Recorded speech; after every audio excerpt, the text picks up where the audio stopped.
quick go around the room just so that Trevor kind of knows who's here, but we'll get started. Sure. So welcome everybody. My name is Jessica Rosthern and I'm with the Indigenous Business Development Services program in partnership with Sage Hill Community Futures. And we've been running this BizMaker series now for over a year. We took a break through the summer and we're back at it as of today. So before we start, I just wanted to walk us through kind of the next couple months in terms of what we have going, just so that it doesn't get forgotten about at the end. So today we have Trevor King here with us with Prairie Padgett out of Rosthern, and he is going to be talking about business expenses. And then we have him back again on September the 28th, walking us through GST and PST filing. On October 12th, we have Zap Creative, and they are going to be helping us, teaching us how to create those knowledge pages for your business, so those Google landing pages. On October 26th, we have Jen Miner-Johnson with JMJ Coaching. She's going to be doing a conflict resolution webinar with us. On November the 9th, we have Daniel Katesman out of Culinaire. He is going to talk with us about anything legal. So creating contracts, the importance of contracts, business setup, and those types of things in the legal realm. And then on November 23rd, we have Josie LaChance doing an introduction to Instagram for us. And then we're going to take a break until January. So with that being said, I'm just going to introduce you to Jenny with Sage Hill. Good afternoon, everyone. I'm Jenny Glessman, and I work with the Sage Hill Community Futures Office. We hold the IBDS contract. We are excited about this series and getting back after summer. Hope everyone had a great summer. So enough about me, but if everybody just wants to tell us quickly around the room, we are recording this so that people can watch it after, but if everyone can turn their cameras on for a second, or if you don't, that's fine. Or if you can unmute, we also will be using the chat. So so that Trevor kind of knows what businesses we have in the room. So I'm going to start with the first one on my screen. And I think it's Janelle, who just joined us, might be just getting set up. Hello, yeah, I'm here. Okay. Oh, actually, I think we have two. What's the chances of that? Okay, Janelle Rempel, go ahead. Yes, awesome. Yeah, so I guess my husband and I farm near Rosthern, and I do all the bookkeeping for us. So perfect. No, we're glad that's me. Awesome. That's awesome. Is Janelle number 2 all rich? Are you? I didn't mean to put you on the spot. I was like, what's going on? All right. What was the question? Do you have a business, or are you working on in a business? Just to tell us a little bit about yourself. Oh, yeah. I'm in Regina, and I have my own personal training and nutrition coaching business. Oh, awesome. So glad you could join us today. Thank you. The other one on my screen is Ryan. I'm not sure if Ryan's mute. If not, we'll go to Terry. Hi, how are you guys? Good. Good. I have my camera on the wrong screen, so I'm gonna hello. It's okay. I promise I'm not multitasking. So I'm a business development officer at Community Futures New Sask, and I just wanted to actually see what your program's all about, and if we could start referring clients and potentially making that a partnership in a way too. Great. Well, we're so glad you could join us. Hi, thanks for joining us.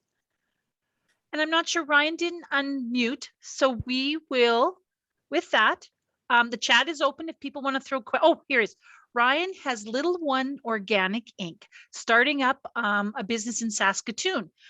He offers online seasoning blends for little ones. I have a 7-month one. Oh, he has a 7-month-old with him, so no camera today. So we don't get to see any baby pictures today. So with that, I'm going to turn it over to you, Trevor, because I know you've got a jam-packed hour for us. I have made you co-host, so if you want to share your screen, feel free and teach away. Okay, so My name is Trevor King. I'm one of the partners in Prairie Padgett Tax and Accounting Limited here in beautiful Rosthern, Saskatchewan. I'm working out of our boardroom today because that's what I've declared as my office, because I had to give my office up. So I'm in the boardroom. Today we're going to go over basic business expenses, and to kind of wrap it all together, because if I were to ask you, what's a business expense? People would give you all kinds of answers. 90% of them probably legitimate. The other 10%, pretty questionable. But we'll do a brief overview of kind of this program that I've used before with this group. I did add in some things about outsourcing, where you get to the point in your business where you can outsource, what you can and can't outsource, and that kind of stuff. So I'm going to share my screen. That's what I want to show you. And if you have any questions, we can do, if you have a question to a particular topic, either just stop me mid-sentence. I'm good with that. I got 3 little kids, so I'm used to being interrupted constantly. And we can do questions at the end if it's something you want to hold on to, if you want to have a longer discussion, or if it's something that pertains to your business that you don't feel comfortable. I know some people are very protective of their businesses and they have some questions they want to ask confidentially. That's fine. I'll leave my contact information. You can shoot me an email. I can answer your question. It's no problem. I'm happy to do it for this group. I had a lot of questions that way last time. And I felt like we really added some value for people. So without further ado, I'm going to start our slideshow. Okay, everyone can see this? Yes, perfect. Okay, this is the overview I like to do. There is one little section in between contractor or employee called outsourcing that I added, but we'll just get going on. Last time I talked too much through this section. So, like I said, I'm one of the managing partners with Prairie Padgett Tax and Accounting Limited. As far as bookkeeping system, I'm a QuickBooks Pro advisor. We found that for the majority of our clients, QuickBooks is a great tool. Some of our clients, we've had to move to a bit of a bigger program, like they're into the Sage operating systems, but that's dedicated larger companies typically. One question that you want answered within the webinar, feel free to type it in the chat and I'll make sure I get to it. If you have more questions, there's my email. It's trevor@prairiepadgett.ca. Fire me off an email and I will answer your question, usually within 24 or 48 hours. I'm usually pretty good about responding to my email. So, fact or fiction? If you hire an accountant to complete your tax return and they make a mistake, the accountant is liable because they made the mistake, right? What do you guys think? I can only see Jessica shaking her head, right? No, it's not the accountant's responsibility. You'll see, you would assume that, right? Because you went to a professional for help and they did your return, but there's a disclaimer. You have to sign for your return. When you sign on that line, you're accepting responsibility for the return as it's presented and as it's filed with the CRA. So the CRA is not going to come after whoever did your tax return. They're going to come to the taxpayer. It's something that some clients I've run into were like, oh, well, I got this big fine because my previous accountant made a mistake, but they're going to have to pay it. And you got to kind of break it to them that no, that's not how it works at all. So several different business types, business structures. You have service industry versus resale. Now, Janelle Ulrich, am I pronouncing your name correctly? You would kind of fall under both of them, right? If you have any products that you sell, but mostly you're geared towards the service industry, right? Yes. Yeah, okay. And then you're a sole proprietorship, I'm gonna guess? Yep, correct. Okay. And then Ryan, on the other hand, is a resale business, but it just because of his business name, he's incorporated, right? And Janelle, you're sole proprietorship with your cattle operation, aren't you? Yeah, we are.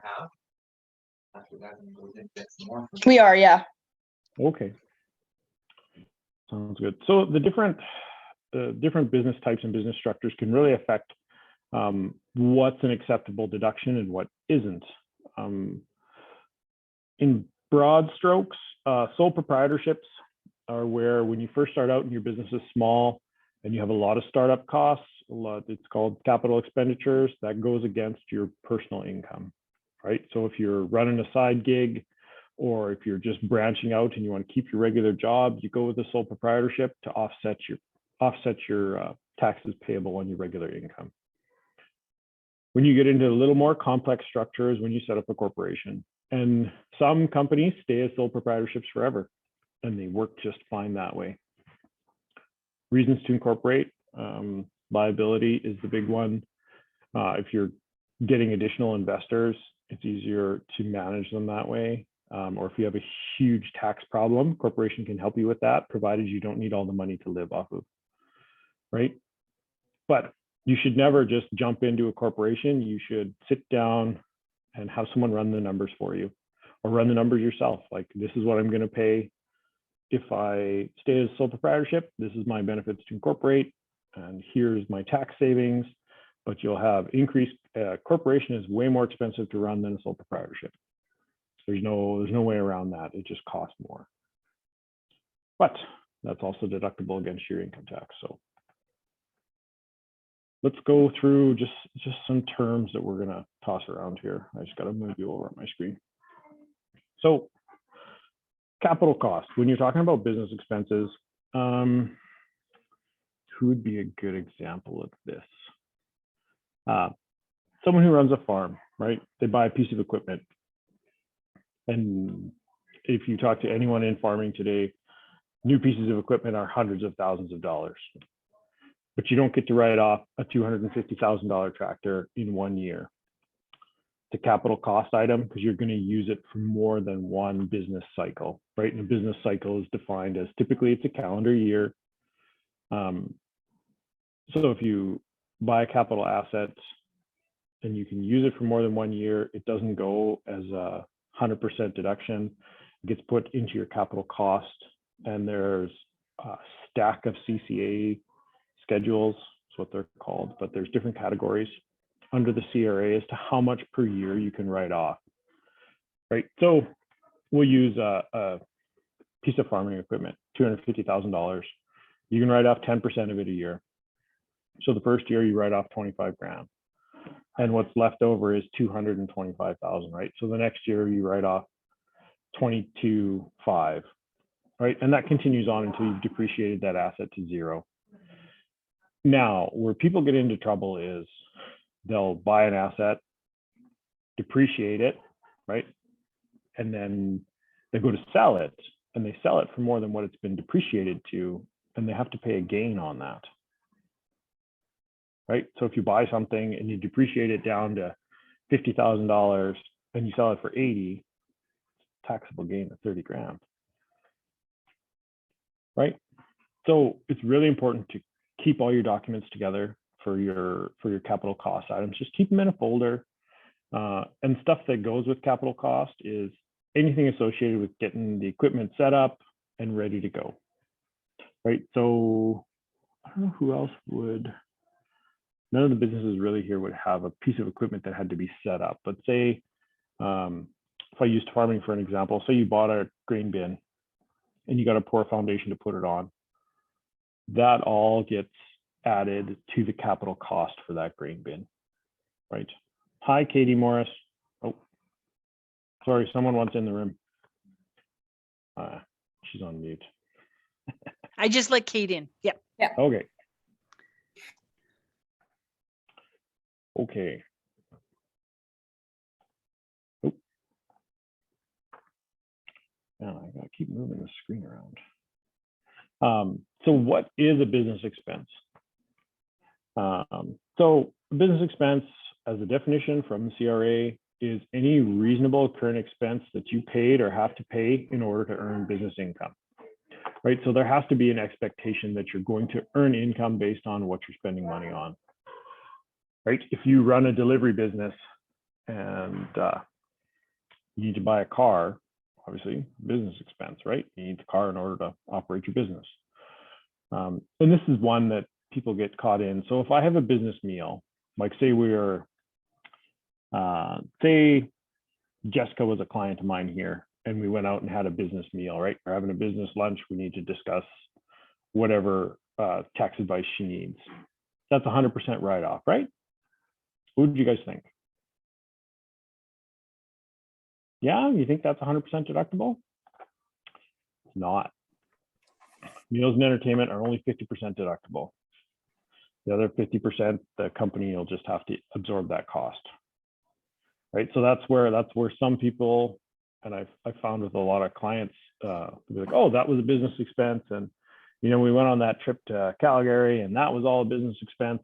You got to be careful doing stuff like that because it has to actually relate back to your business in order for it to be legitimate. Like, oh, we had to go to Calgary to pick up a piece of equipment. Okay, then all the costs associated with going there become a business expense, right?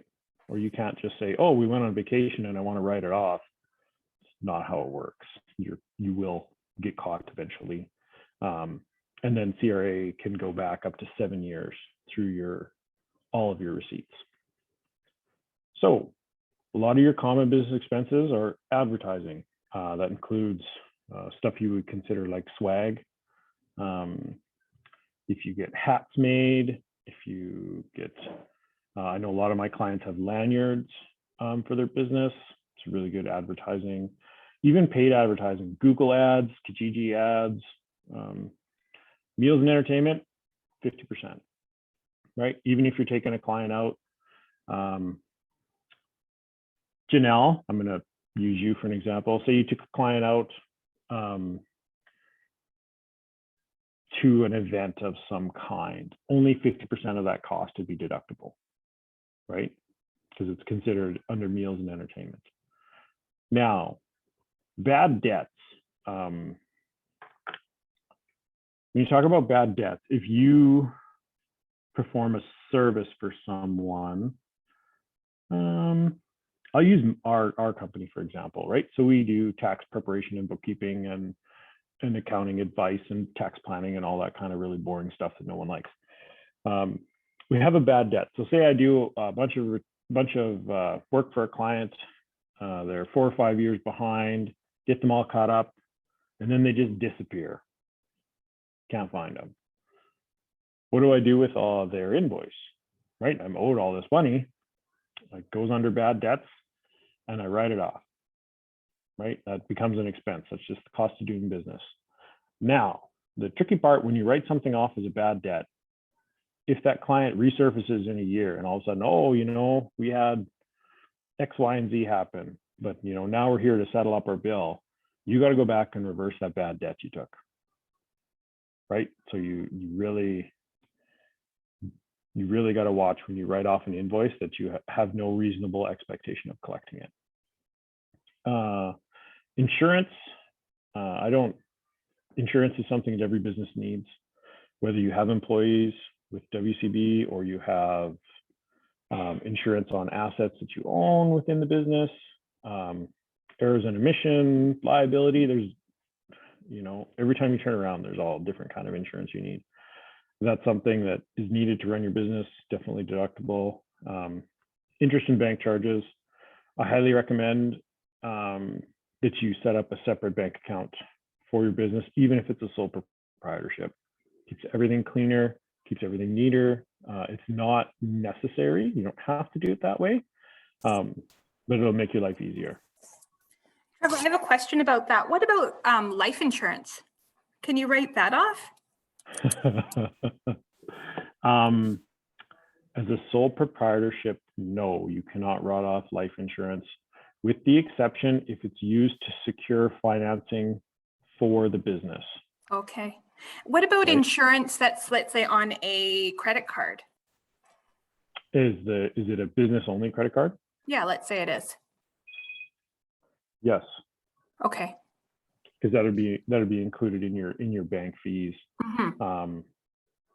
Yeah, the tricky thing with life insurance, and you run into this more with corporate clients, is sometimes corporation will have life insurance on their directors, Mm.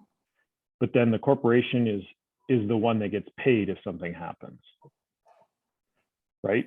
So then it's not personal life insurance, it's corporate life insurance. And I highly recommend you talk to an insurance specialist when you're setting up different types of insurance like that, especially life insurance, or there's also something called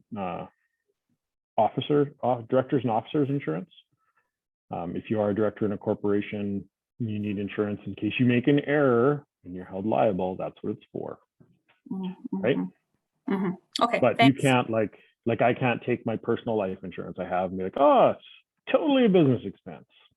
So No. I have a question around that. My husband and I own Certainly. a lumber yard, and so Yep. we have a loan right now through the lumber yard, and Gotcha. they asked if we wanted life insurance on that loan. So we have life insurance. My husband does on that loan. So that would be an expense that I could use? Yeah, because the premiums on the loan, like the premiums on the life insurance, are a direct result of your business expense. Because if Yes. something happens, the money isn't coming to No, you anyways. it's going to the there. bank. Yes. Yeah. Okay. No, Okay. that should be included in your I've been expense. doing it, but I didn't know if I really was supposed to. So that answers my question. Thank you. Yes, what you were doing is correct. You were Okay, not good. I guessed right. totally legal. I Okay, guess. thank you. Right. Oh, next time just shoot me an email. Okay, I will. Professional fees.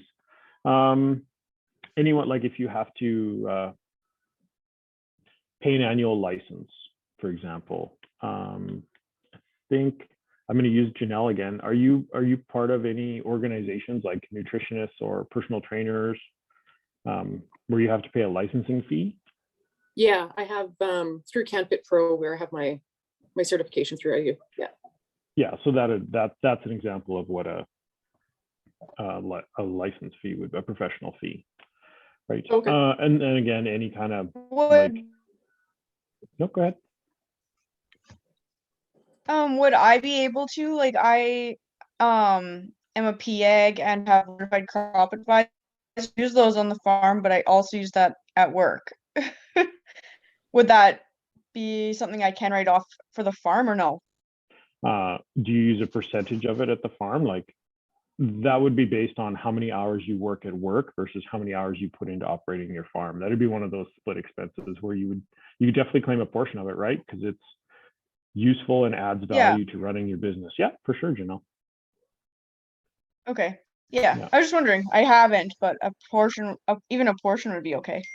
And, Okay, thanks. and totally well within the rules, right? You don't want to, I'm not here to tell you, be like, oh, claim everything as an expense and see if you get caught or not. No, what we're here to do today is to make sure that you guys have the best information out there, and that you're claiming all your deductions, right? Because running a small business is hard, right? It's not getting any easier. We're all facing increased competition. I'm going to come back to office expenses because that can get a little sticky. Professional fees, maintenance and repairs, any piece of equipment you have to maintain. If you have to pay employees, travel related costs, utilities, capital costs we already touched on.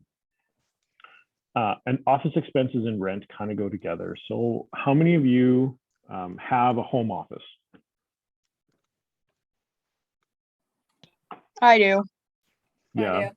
Yeah. So you keep track of what percentage of your household expenses are related to that office, and then you claim that against your business income, right? So if you use 10% of your house, that's 10%, you add that to your office expenses, right? If you have to buy a computer, you've got to buy a printer. Now, computer and printer go under capital cost. But if you need printer ink and all that other miscellaneous stuff, those are all office expenses. And it all relates back to whatever you need to logistically run your business. Where you can get in, what I found with a lot of corporate clients is they rent a home office from themselves. So it's an agreement between the company and the person, right? Because when you set up a corporation, you're a separate entity, right? It's just like, you got to think of it as it's like another human being. kind of, Mm, right? So, oh, the company wants to rent my basement office because they need a place to operate. Okay, well, figure out what that thing costs you a year, rent it to the company for that. Then your net gain is zero. So it's a way for you to move money out of your company into your personal and not pay a taxable gain on it. Mm. A helpful little tidbit. that's interesting. Now, but that only applies to corporations, does not Right. apply to sole proprietorships. Right. Right. Great. Hey, we just talked about this actually, our home office expenses. I like people to measure their square footage because they are terrible at estimating. Say, oh, my home office is like a third of my house. Okay, you measure it out and it's like 10%. So make sure that whoever's doing your returns, make sure that you use the same percentage every year, unless you build an addition to your house.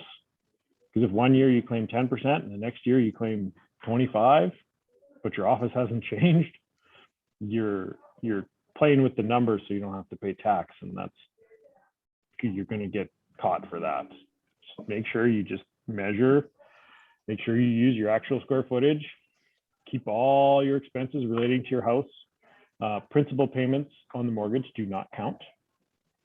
Interest on that mortgage does, right? Or if you're renting, rent is considered an expense, right? So if you rent your house for $2,000 and 10% of your house is your home office, it's $200 a month then.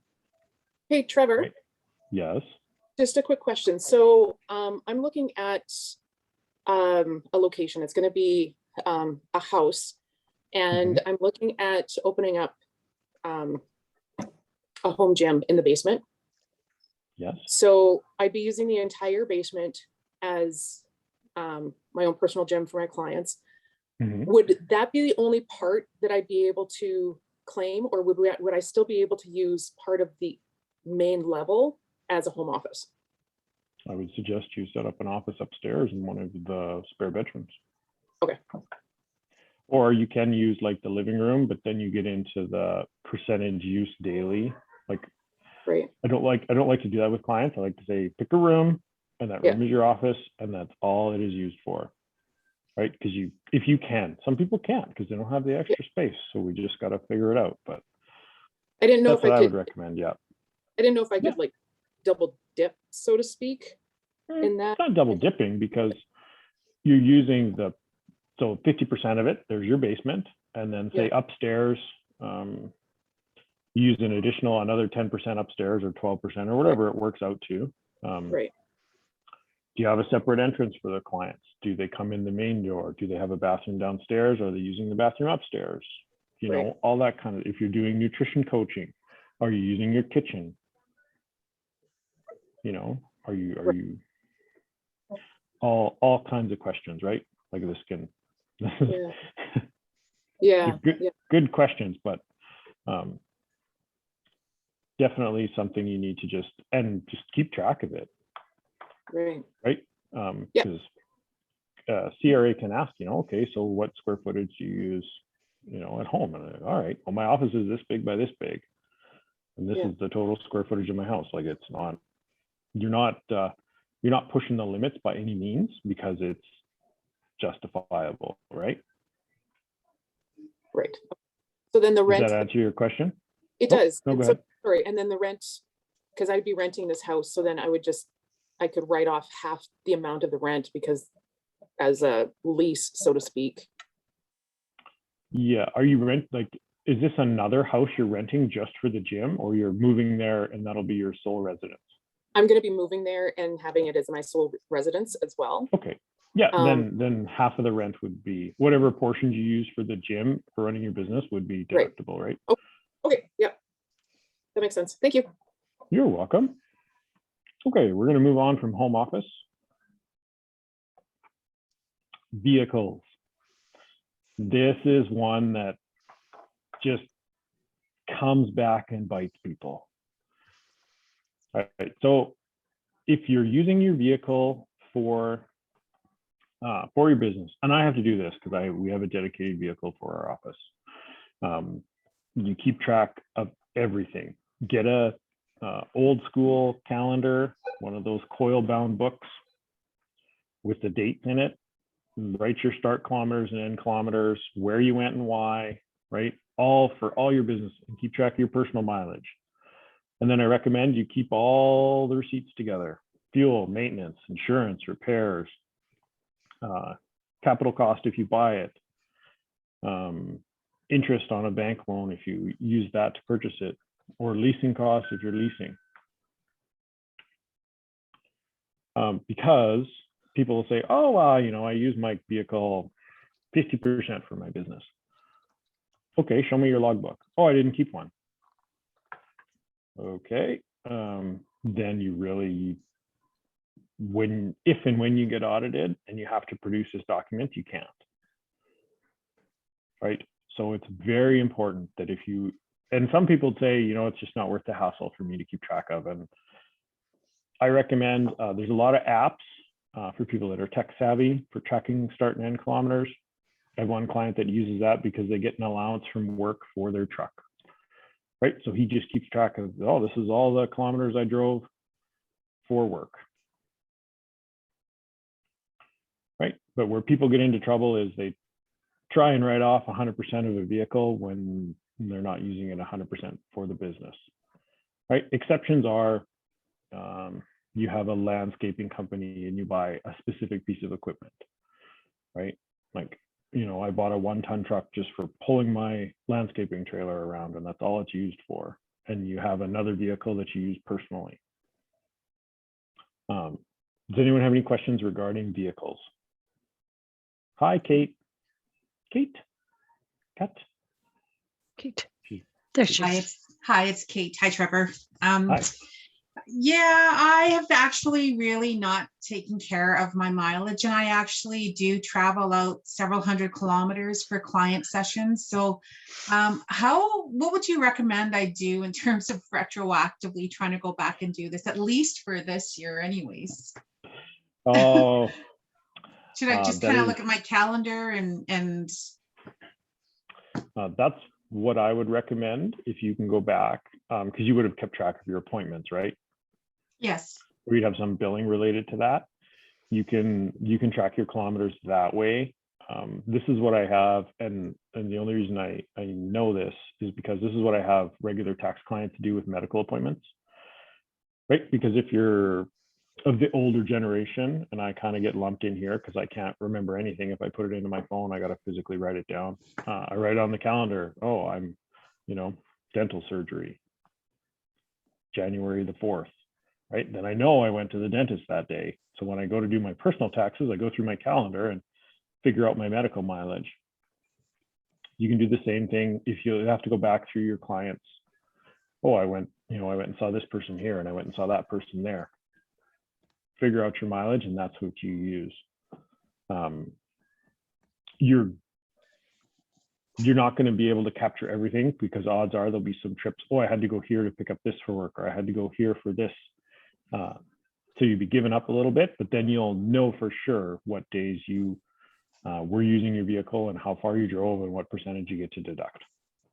Okay, and I kind of figured I would also do it with my receipts for when I have to shop for office supplies or something like that. I kind of just tie the mileage there and just do the MapQuest. And then most definitely going forward, I will be tracking more precisely. Thank you. Yeah, no, that's I mean, if you're tech savvy, use an app that records it. If you're like me, just get yourself a little book that you write in. It seems when you first start it, it's going to be annoying. It's just one more thing you got to do. But once you get into the habit of it, it's just something you do. I get in my car, I start it. It works really good in the wintertime. If you got to sit in your car while you let it warm up, just write your mileage down. Right. Yeah, if you're leasing a car, obviously a percentage of the lease is 100% deductible. A certain percentage of the lease would be considered 100% deductible based on how far you're driving for your business. And then if you buy it outright, that's a capital cost item, and we went over that. That'd just be added to your CCA schedule. So I guess another question then, I charge my clients a mileage rate, and I also have started charging them in transition fees. If I go over an X amount of kilometers, I start charging them a in transition fee. So in terms of trying to file a, sorry, my dog is bothering my cat in the background right now. Every once in a while, they remind each other that they're not siblings. So pardon me if you hear anything in the background. Normally it's the cat giving the dog a lesson. But if we're charging an honoraria for like, or in transition fee and a mileage fee, then how does that doesn't necessarily, that's considered as a sole proprietor, that's considered income, right? Because I know, yeah, it's considered income, even though technically some of it is supposed to be covering all of this stuff. Yeah, so it's considered income, but you also have the associated expense with that. So your net result is basically they're covering your costs, right, for travel. So like say, okay, so you got to come, I'm not sure, where are you located? In Saskatoon. Okay, so say you I'm got in to drive from Regina. Oh, I'm you're in sorry. Regina? I forgot. Yeah. Say you got to come see me in Rosthern. It's 300 and what would it be, 380, 360K. So, you know, what do you use to figure out your mileage fee you charge? Do you use the government rate of 38 cents, or do you charge 50 cents a kilometer, or? Yeah, I'm a former federal employee, so I use Treasury Board rates. So yeah, it's kind of hard to let go of it once you get it. So 38 cents. Yeah, that barely covers fuel and insurance. that's, I think it's 59 a kilometer or something like that. Oh, wow. That's Yeah, gone up a I little think bit. that's exactly what it is right now. Yeah, so I mean, if you're using those rates and you're keeping track of your expenses, you won't end up paying any tax on that money, right? Because all it is there is to offset your costs of driving there, right? I guess it's the transition. It's the transition fee that I charge now. So I'll, you know, I usually comp the client you for your time while you're driving. My transition time, yes. I'll comp the client 2 hours, like 200 kilometers, and anything above that, I charge them a per hour rate. Yeah, so that would be considered income, right? Because you're being compensated for your time. Yeah, I consider it hazard pay. There's a lot of scary drivers on the highway. There is, yeah. It is, but no, it just when you're doing stuff like that, and you'll have excellent records because you'll know when you charge them. You'll be able to go off of that. Figuring out your start kilometers might be a little tricky if you don't know what they were on January 1st, but you could just go from the first client you started with, get you close. Right? Or you figure out your kilometers and work backwards. That might be tricky. You might have to go off maintenance records for that if you pay someone to change your oil or do any kind of that. On the invoice, they'll have a kilometer in, kilometer out tab. Yeah. Trevor, does it make sense for people to lease vehicles versus purchasing and having that capital gain?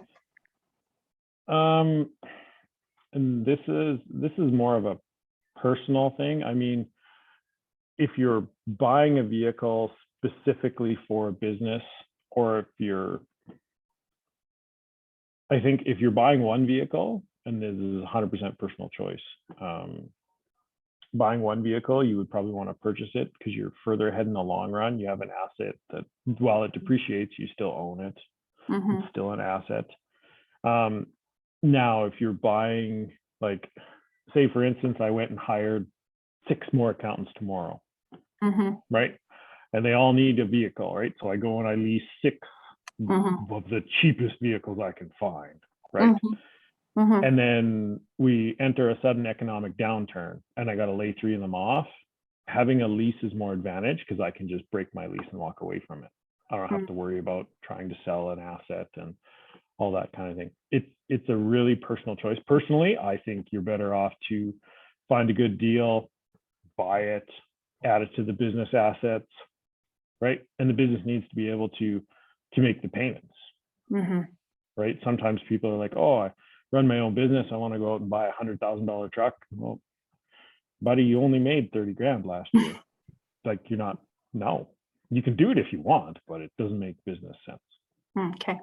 right? Mm-hmm. So to answer your question, it's a very personal choice, right? There is a way to run the numbers, but it's very subjective on what you're buying. So my recommendation would be ask your accountant to run the numbers and figure out where you'd be further ahead. Mm-hmm. Okay. Right? Because there's a way to figure it out mathematically, but that'd take the rest of our time we have set aside. Okay, thanks. You're welcome. Okay, does anyone have any other questions regarding vehicles as they relate to your business expenses? I know that's the number one question in our office, probably. Yeah, what can I write off? Where am I? How do I better keep off? track of it?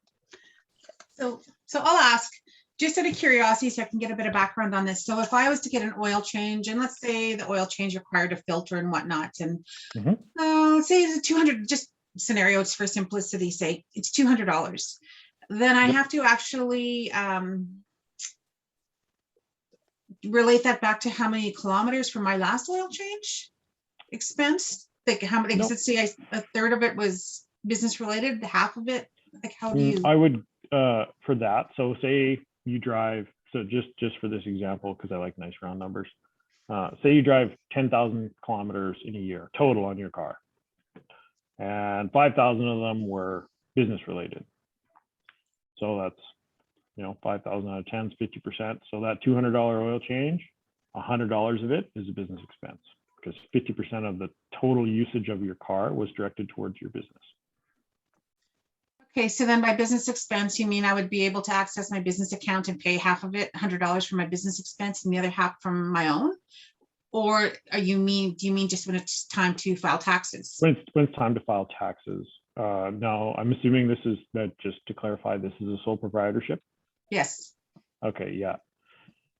Then in that sense, you could you could use your business account to pay for 100% of it. But at the end of the year, when you go to file your taxes, you're going to have to pay whatever portion you owe. Like, the government doesn't care whether you use your personal account or your business account. If you're a sole proprietorship, in their eyes, you're just the sole proprietorship. It's all personally earned income. Did I answer your question? Yeah. So any recommendations on which envelope I should be utilizing if the government doesn't care? Throw it in your vehicle expenses envelope. Yeah. For my business. Yeah, for your business. That's what I would recommend.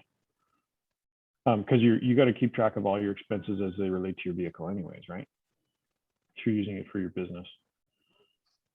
This is one area where you got to keep all your receipts and keep your records, just so you can go back and be like, oh no, this is all the maintenance I had done. You had to buy new tires, whatever you need to do. So yeah, whether you if you have enough money in your business account to pay for it out of there. But if you can't swing it, buy it through your personal. At the end of the year, we're going to write off 50% of that expense anyways. Right? If that's how many kilometers you drove. Be my recommendation.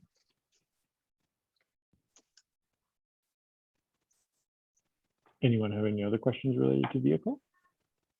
No? Good. All right. So some of the common misconceptions, I think that's common errors. There we go. If I'm self-employed, I don't have to pay CPP. Actually, you pay both portions. And this is what I find gets lots of my self-employed sole proprietorships. 10.2%. You got to pay both the employer and the employee. You can qualify for EI, but you do have to apply for it. So I especially recommend this to anyone who's thinking about having kids and they're self-employed. I say just pay into the EI. You got to pay in, I think it's a full year before you can collect, right? So you pay in full your full year, and then you can collect EI while you're off on mat leave. It's one of those things that people don't think of, right? But it's one of the programs that's out there that you should take advantage of if you're in that situation, right? And CPP, you got to pay it. The only way around it is to set up a corporation and not have a sole proprietorship. But CPP is, the government feels it's good. Everyone has to make their own personal decision regarding that. Is Hi, there just a a comment. max? Oh, sorry. Just a comment on the CPP. I'm not sure if you're aware, Trevor, but under the Indian Act, the indigenous entities aren't required by law to pay into CPP. So the downside of that is they actually don't ever get to access any of the CPP benefits should they ever require them. Myself as a disabled person, I've worked all of my life, starting with a paper route at 11. So I've always contributed into CPP. Yeah. So when I was disabled, I was able to access the CPP disability benefit. I also was a young widow. So I was, because got my late husband paid survivorship. into it, I was able to pay and receive the widow's benefit. But as Indigenous nations, I do financial literacy, in Indigenous communities. And that's always one of the challenges is an organization under the Indian Act and under the Canada Revenue Agency Act, there's an exemption for them to contribute to the CPP. And it mostly works against them, but they always think, well, that just means more take home for me in the end. But there isn't anything that replaces that CPP contribution. And if one employee, let's say there's a nation, like a entity of 20 or 30 staff, if even just one employee would like to contribute to the CPP, it's up to the human resources to say, and they almost always take the all or none approach. So it's a disappointing thing, but as a sole proprietor, if you reside on reserve or if your business is based on reserve, you're exempt from the CPP contribution component. So just a little heads up tidbit there. No, that is, you are entirely correct. I do have one client that does operate on reserve, and they are exempt. You can opt in if I'm not mistaken. You can opt in to pay the CPP, but I do agree with you. You can opt in, but it depends on the entity itself, and more often than not, most entities would say, sorry, we have an all or none approach. So there are some individuals who work for Indigenous entities that actually would love to pay into CPP. I always encourage them. I said, well, then self-fund. Just start something else for yourself on the side. If you're you mean like as employees? They're working for an Indigenous owned company. The employees themselves are exempt from CPP.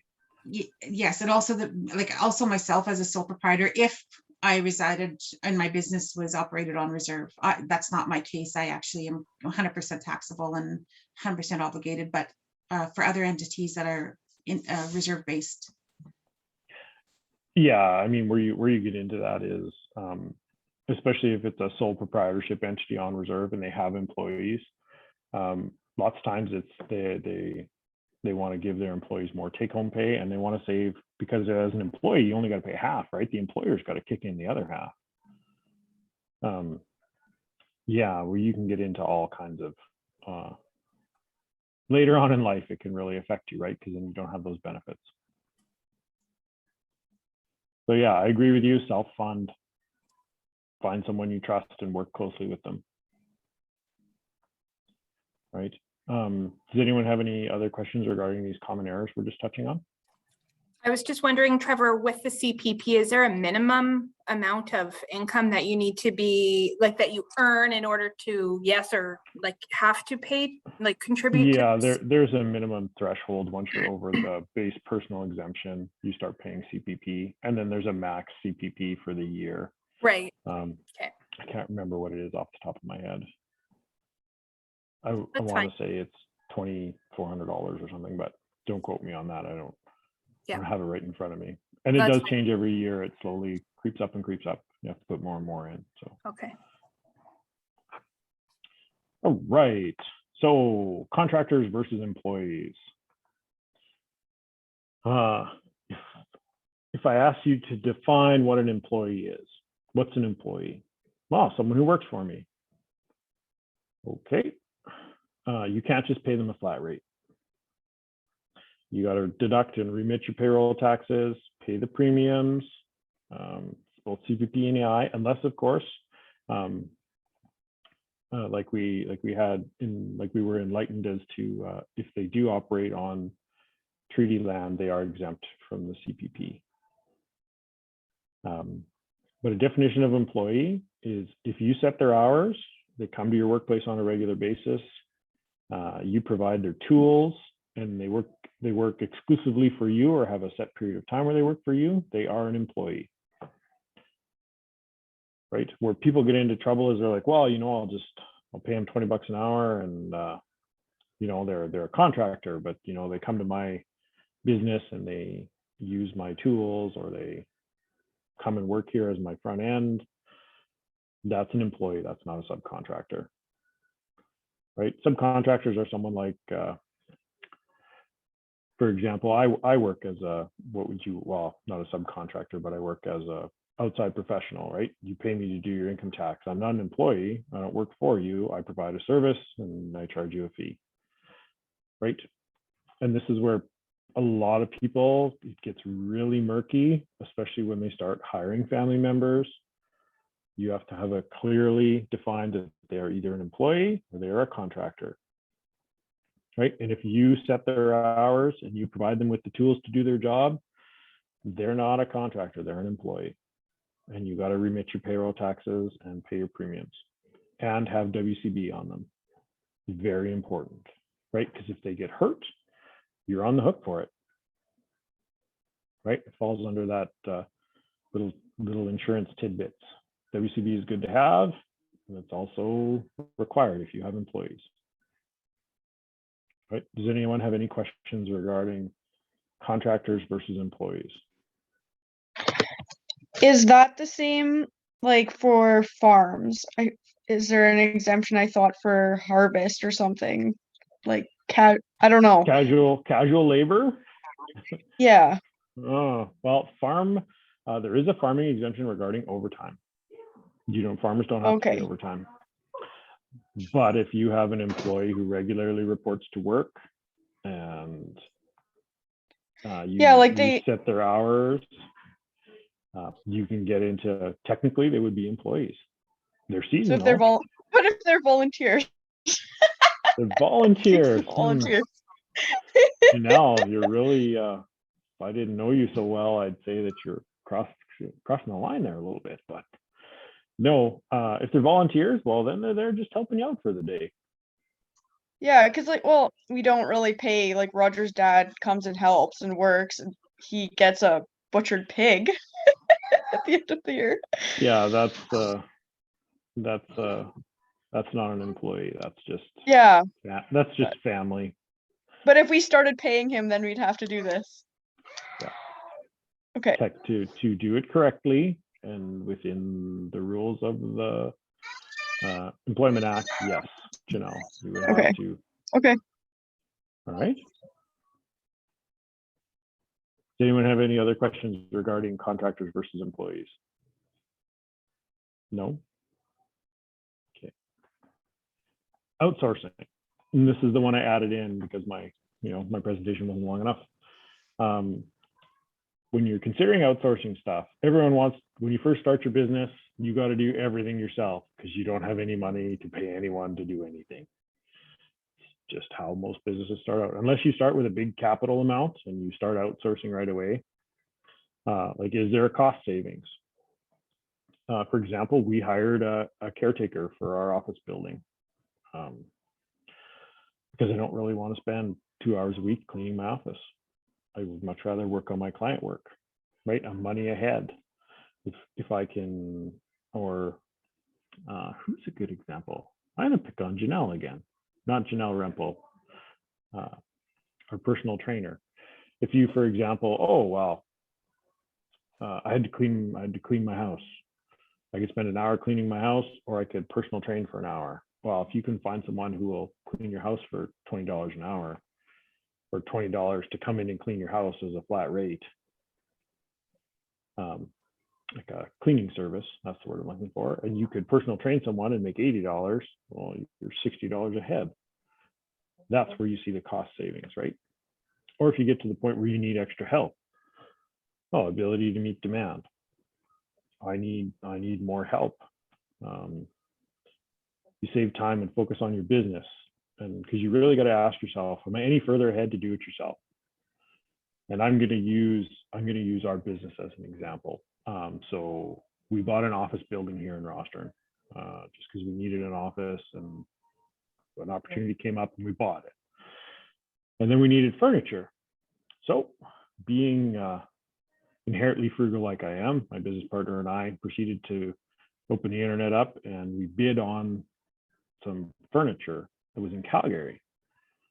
Got a great deal on all the furniture, right? Awesome deal. And then we had to drive to Calgary, pick it up, load it, turn around, drive it home, unload it. We left at 5 in the morning, and I finally got home to bed about 2 in the morning.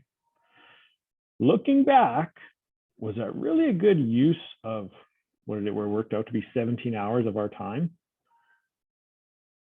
So the next time we needed something, we found it again, government auction. It was in Moose Jaw. And they packaged up these screens for us and shipped them to us for, I was like $75. I couldn't believe how, and we had to do nothing. Like that wasn't even, it would barely cover the fuel to get down there and back. So you really got to ask yourself, is this the best use of my time in my business? Right? Because for the two of us to spend a day driving down to Moose Jaw and driving back just to pick up 2 screens doesn't make any sense. We're further ahead to actually, do client work. Unless you're at a particularly slow period in your business and you got nothing else to do, which if you're really working at it, small business owners, you always got something you need to get done. Right? So that's my take on outsourcing. Does anyone have any questions? No? If you do pay an outsourcing, like say you had a cleaning company come in and clean your office, business expense.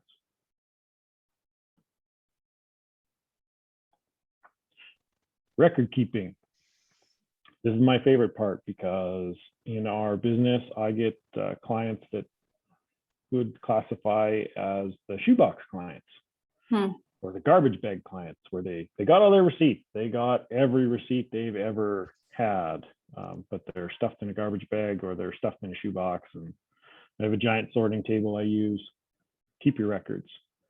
Electronic records are great. Have a backup. Don't say, oh, it's in my email. Okay, make sure you offload those to a separate folder on your hard drive. Keep a USB stick a year. Use a cloud backup system, whatever you want to do. Make sure you got a backup record of the paper copies, right? Or of your electronic stuff. How to organize?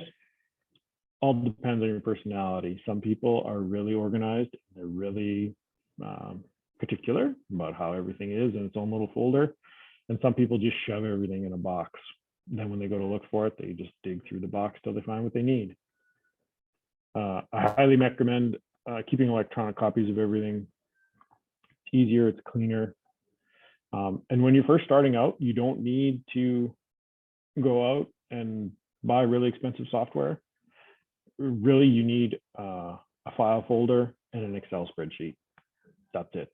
Or you need a notepad, right? When you're first starting your business, you don't need to invest a lot of money in that. Invest your money in running your business, not buying really expensive software.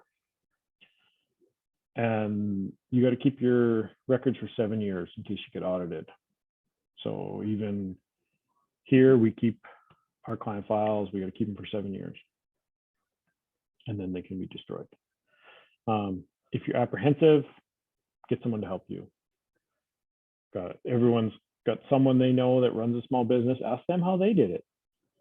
It's way easier than reinventing the wheel. If you have questions, you can reach out to me.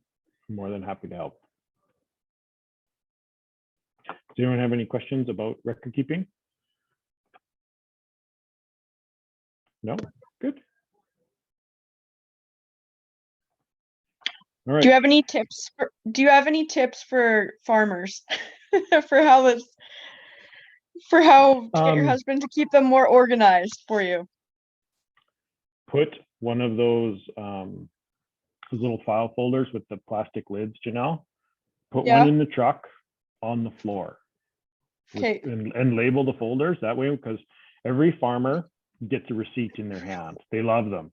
They get in the truck and then they end up stuffed in the cubby hole or stuffed in the glove box. That way he can just throw it in the box Yeah. and then you kind of know where it is. Okay. Right? That's my recommendation for farmers. Right? Yeah, otherwise Or- it's like going through the whole truck and there's like a million receipts everywhere. Yeah, and if you're doing that, make sure you go through the truck before hunting season, because then Yes. there'll be stuff everywhere. Right? Yeah, farmers are notoriously bad for farmers and contractors. And they're bad for losing receipts. And yeah, no, I would recommend putting a box in the truck or in the house, right by the door, wherever you put your keys down, right? Because most farmers come in the door and you throw your keys in your wallet and hang your coat up. Somewhere to collect the paper right there.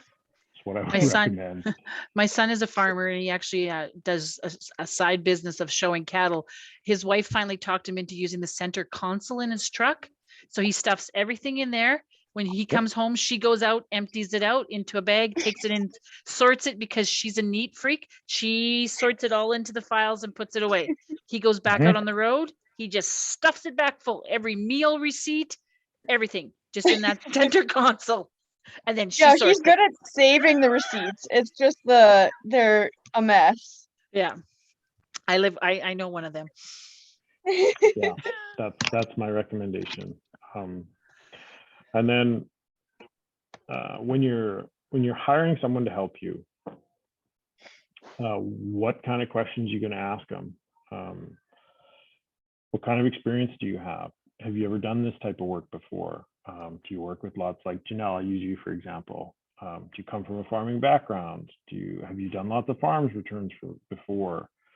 And just as a side note, Janelle and I know each other because we grew up together. She's from McDowell, so don't hold it against her. But those are the questions you want to ask. Are you available to answer my questions year round? Is something that I found a lot of my clients, when they end up in my office, they're frustrated. They're like, well, I asked for help from my accountant and they didn't get back to me. And then I missed, we wanted to buy this piece of equipment, but they couldn't get back to me in time. So then we passed up a good deal on something because we weren't sure if we should buy it or not.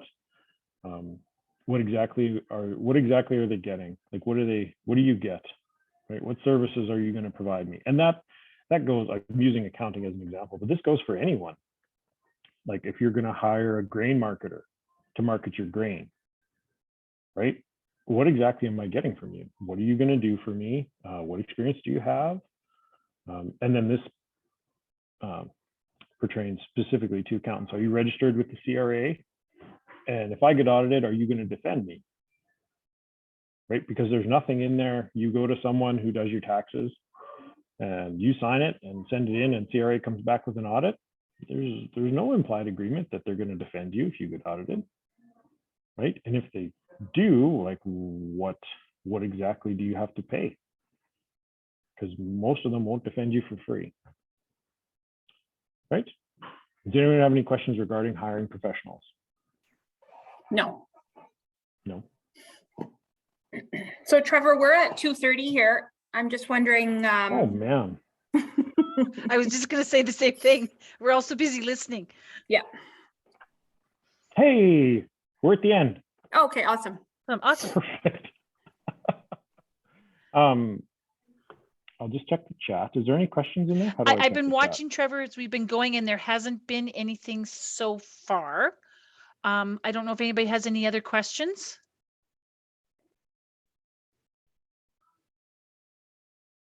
No, silence. Mhm. I don't know if that's Like good or bad. But you've been answering lots of questions as we've been going. So I think that's great as well. Oh, Yeah. Kate's waving at us. Hi. Do you have any basic generic templates that you're able to share with attendees in terms of starting your books or in terms of tracking your mileage or any of those types of things? Just throwing it out there. For mileage, I highly recommend one of those coil bound date books, and you just write your mileage in it. That way, and then like start mileage, end miles, total kilometers driven. That's what I use. That's what I've always used, and it works really well. It seems cumbersome at the start, Kate, but that's what I highly recommend. And I know we don't recommend the lose same it. thing. Yeah. Yeah, that's what I would, or you can use it. There's lots of different apps to track your mileage, but I like a good old pen and paper. Can't go wrong with it. Mhm. Yeah. Thank you. I'm the same. I prefer the hands-on type of stuff too. So thanks for that. I'll run to the dollar store right after this. That's a business expense right there. There we go. I'll track my mileage before I leave. There you go. Mhm. Okay. Does anyone have Awesome. any other Is questions? there any other questions? And Trevor, I'll email the group out your contact info, and then if they Sure, have yep. anything, and they can reach out to you. Yeah, And the I present- don't. I No, go ahead. interrupted, sorry. No, go ahead, Trevor. No, it's all right. No, I was gonna I- say it's never an issue if you need to contact me. I don't like. I'm not gonna charge you to answer your question. Is what I want people to. What I want people to know. And I was just going to say, we have recorded today on our new IBDS website. We have our YouTube channel is there, and all of these sessions are on there. So you're more than welcome to rewatch them. You know, you can sit in it, go through parts. And we always add each session as we can. Some we can't record, but today's will be definitely there. Trevor's from last year is there, and I know it's been well used, and I have that list of your expenses on my desk. So anyway, I want to thank everybody for attending. To remind you that Trevor's back in 2 weeks on the 28th, and we're going to be talking about GST and PST. Wonderful, another topic, but it's a very important topic for all of our business owners. So we hope you can join us again. And thanks for joining us today. This was awesome. Thanks, Trevor. Awesome. Always good to chat with you guys. Great.